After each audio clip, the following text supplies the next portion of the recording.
अबरी सावन में बाबा धाम जइबै, अगुवानी से जाल भरबै, होते भोर सिंहेश्वर में जाल ढारबै, होते भोर सिंहेश्वर में जाल ढारबै, अगुवानी से जाल भरबै।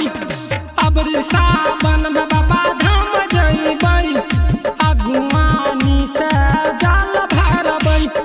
हे भोले बाबा, हे भोले बाबा, हमरा पता नहीं कृपा करी हो।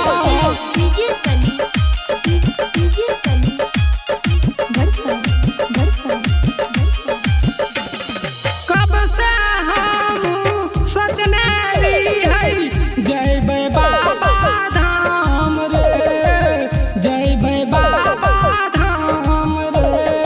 हमरा मन के सपना पूरा भेल या बड़ी साल रे, भेल या बड़ी साल रे, साल रे। बोलबा में बोल के हम रहिया धारबै, बोलबा में बोल के हम रहिया धारबै। अबरी सावन में बाबा धाम जइबै, अगुवानी से हम जल भरबै, अगुवानी से हम जल भरबै। अबरी सावन में बाबा धाम जइबै।